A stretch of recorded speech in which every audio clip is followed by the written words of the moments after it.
LeBron versus Michael. When did LeBron pass Kobe? 5-4. Wait, you guys are putting him against Michael. When did he pass Kobe?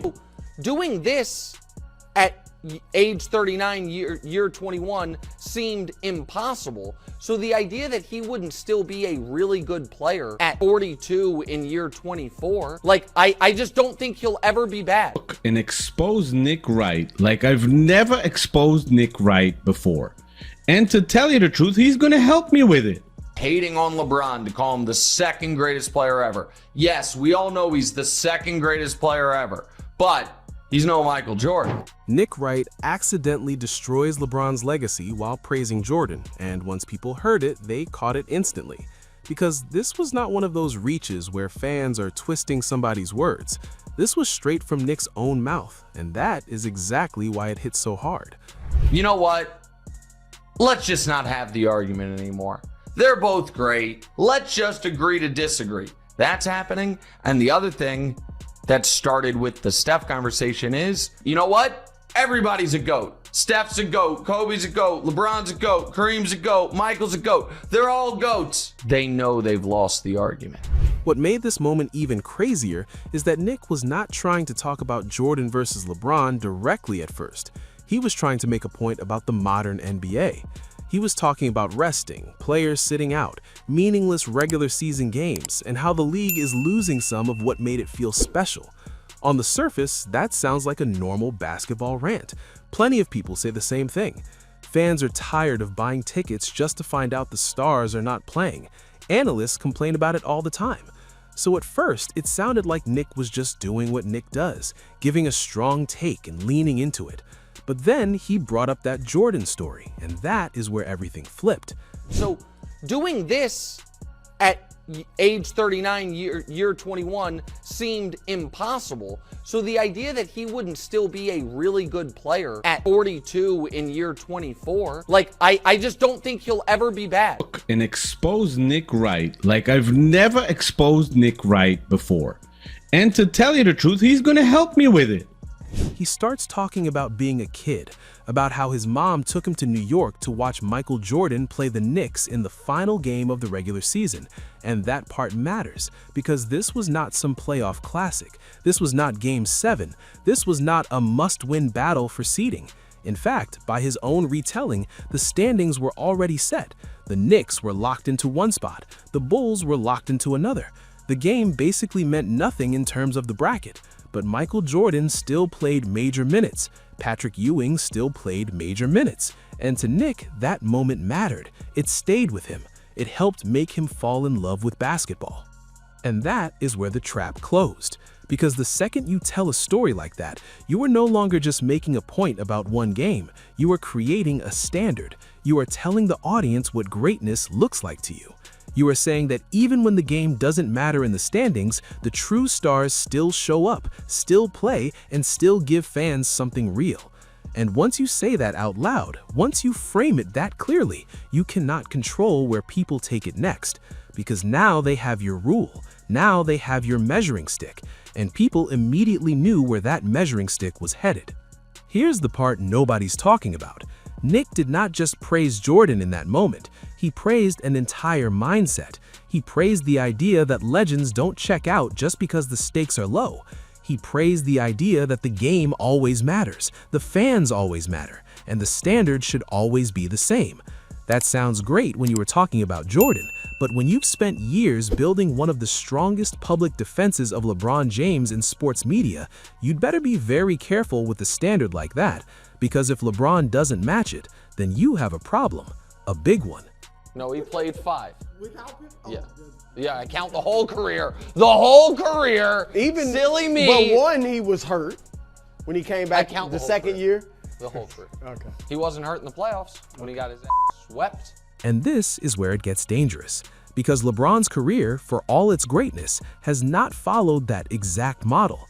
Over the years, especially later in seasons when playoff spots were already decided or when the team had reasons to be cautious, LeBron has set. Sometimes he missed the final game entirely. Sometimes he barely played. Sometimes it was rest. Sometimes it was managing wear and tear. Sometimes it was a bigger long-term decision. Whatever label you want to put on it, the fact remains the same. The path LeBron took is not the same one Nick just celebrated in that Jordan story. Now, to be fair, that doesn't automatically mean LeBron was wrong. That part matters. This is not about pretending body management doesn't matter. It obviously does. The league is older, smarter, more cautious, more invested in long-term health than it used to be. Teams protect players, stars protect their bodies. Everybody understands the grind differently now. That is real. But the problem here is not whether resting is always bad. The problem is consistency. If Nick wants to say the game has changed and stars sitting out hurts the fans, then okay, say that. But if you are going to do that while also building your whole public identity around defending LeBron at every turn, then people are going to check whether your logic applies to him too. And expose Nick Wright like I've never exposed Nick Wright before. And to tell you the truth, he's going to help me with it. This is where young players usually make a mistake. They think fans only hear the conclusion. They do not. Fans hear the framework. They hear the rule you are building underneath the point. And that is exactly what happened to Nick here. He was so locked in on making this emotional case about why the modern NBA feels weaker, softer, less committed, that he forgot what his own example was actually saying. He forgot that once you praise Jordan for showing up in a meaningless game, you are quietly criticizing everyone who did not. And LeBron is not excluded from that just because Nick likes him more. The reason social media jumped on this so fast is because it was simple. It was not some complicated spreadsheet debate. It was not advanced analytics. It was basic logic. Nick says it is a joke when stars sit out games that do not matter. Nick says Jordan playing heavy minutes in one of those games is part of why Jordan felt special. LeBron, over the course of his career, has not always done that. So if Jordan gets praised for it, what is LeBron supposed to get? That is not trolling. That is not hating. That is just following Nick's own argument to its natural destination. And once people did that, everything started looking shaky. Because Nick has spent so much time defending LeBron in the Jordan debate that fans already watch him for signs of bias. That's just the reality now. So when he accidentally hands Jordan fans a perfect talking point, they're not going to let it slide. They're going to run with it. They're going to replay it. They're going to say, hold on, the very same analyst who always tells us not to romanticize Jordan's era just gave us a story that does exactly that. He gave us a memory where Jordan looked committed, available, and respectful of the game even when there was nothing tangible left to gain. Here's the part nobody is talking about. Nick's story did more than praise Jordan's effort. It also praised the emotional side of sports. It was not just Jordan played 38 minutes. It was, I was a kid, I was there, and that experience mattered. That is huge, because fans do not fall in love with sports through advanced efficiency ratings. They fall in love with it through moments, through seeing the star they came for actually take the floor, through the feeling that the game mattered because the players treated it like it mattered. Nick tapped into that emotion without realizing how much it would strengthen Jordan's side of the legacy debate. Think about it from the fan's perspective. A kid gets taken to a game, the standings are locked, the result changes nothing, and yet the stars play. The kid remembers it forever. That is a beautiful sports memory. That is the kind of thing people cling to when they talk about what used to feel different. And then now think about the opposite experience. You buy the tickets, you bring your kid, you show up, and the star is in street clothes. That is the exact emotional contrast Nick created. He gave the audience both sides of the story without meaning to. One side becomes Jordan, the other side becomes the modern era. And who has been the face of that modern era longer than anyone? LeBron James. This is where it gets dangerous again, because the second you frame it that way, you are no longer debating just stats or rings. You are debating attitude, commitment, presence, respect for the regular season, respect for the fan. And that's where legacy conversations get uncomfortable fast. Because all-time greatness is not only about what you achieved, it's also about what your career felt like to people watching it. Jordan has always had this aura of never giving the audience less than the full event. LeBron, fairly or unfairly, has sometimes been seen as more strategic, more selective, more focused on the long game. And let's be honest, that perception already existed before Nick said any of this. That is why this clip caught fire so quickly. People were already primed for it. Jordan fans have been saying for years that one of the things that separated Jordan was how he approached every night like it mattered. LeBron fans would respond that LeBron played in a different era, that the sports science changed, that longevity matters, that mileage matters, that protecting your body is part of being smart. Fine, that debate already existed. What Nick did was accidentally pour fuel on one side by giving it a perfect, emotional, easy-to-understand example. Now it gets even more awkward when you remember that Nick was using this story to criticize the league itself. He called the situation a joke. He made it sound like the league's credibility is getting chipped away when stars don't play in games fans show up expecting them to play. And that's not light criticism, that's serious. That's saying the product is being damaged, that the league is hurting itself, that future fans may not connect to the game the same way if this keeps happening. Again, if that's your view, then fine. But if that's your view, how do you not include LeBron in the conversation when he's been the central star of this era nearly 20 years? Because that is the deeper layer people are reacting to. It is not just that LeBron rested games, it is that LeBron helped define the era Nick is now criticizing. Stars set the tone. They always have. Younger players copy what the biggest players normalize. Teams adjust around the biggest stars. The culture of a league flows downhill from its most powerful figures. So if Nick wants to talk about how the game changed, if he wants to act like this culture of rest became a huge problem, that he cannot talk about it like LeBron had nothing to do with that environment. That is where the contradiction gets loud. Here's the part nobody is talking about.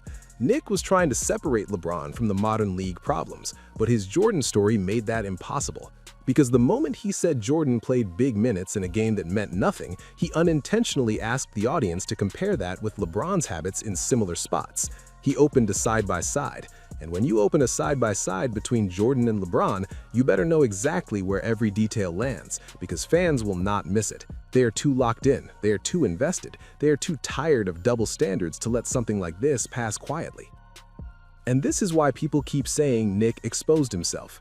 Not because he admitted LeBron is not great, he did not. Not because he suddenly turned into a Jordan loyalist, he did not. He exposed the inconsistency in his own logic. He showed that when he talks about the league in the abstract, he is willing to use one standard. But when the conversation circles back to LeBron, that standard suddenly gets blurry. That is what fans hate. Fans can handle disagreement, they can handle bias, honestly. But what they hate is when somebody pretends to have one principle and then quietly makes exceptions for their favorite player. This is where young players usually make a mistake. They think legacy only comes from the big moments. It does not. It also comes from the little habits that people remember and add up over time. Did you show up? Did you play? Did you make the audience feel like every night could give them something real? That is why this clip matters, because it points to something bigger than one regular season game. It points to the way people build myth around a player. Jordan's myth gets stronger every time a story like this pops up. LeBron's gets more complicated every time someone points out the contrast. And before anybody twists this, let's keep it real. LeBron's career is one of the greatest ever. Nothing about this changes that. The longevity is insane. The production is historic. The championships, the finals runs, the ability to dominate across eras, all of that is real. None of that disappears because Nick told a shaky story. But when you're talking about legacy at the very top, when you're talking about Jordan versus LeBron, the margins are tiny and the standards get brutal. Everything becomes evidence. Every difference in mindset becomes a talking point. Every contrast gets magnified. That is exactly why this moment feels bigger than it should on paper. On paper, it's just an analyst telling a childhood story about seeing Jordan play. That's all. But in practice, it became something else because of who Nick is and what he represents. He is not just some random commentator. He is one of the loudest, most visible LeBron defenders in sports media.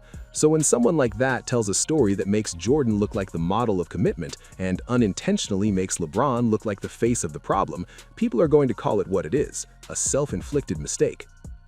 This is where it gets dangerous one more time, because now fans are not just criticizing that one clip, they start rechecking everything. They go back and wonder, how many other times has Nick used one rule for the league and another for LeBron?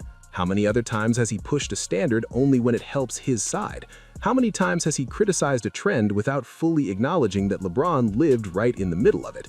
And once people start doing that, you are no longer defending one take, you are defending your credibility. That is much harder. Because credibility in these debates is everything. You do not have to be neutral. Nobody is truly neutral in Jordan versus LeBron. But you do have to be coherent.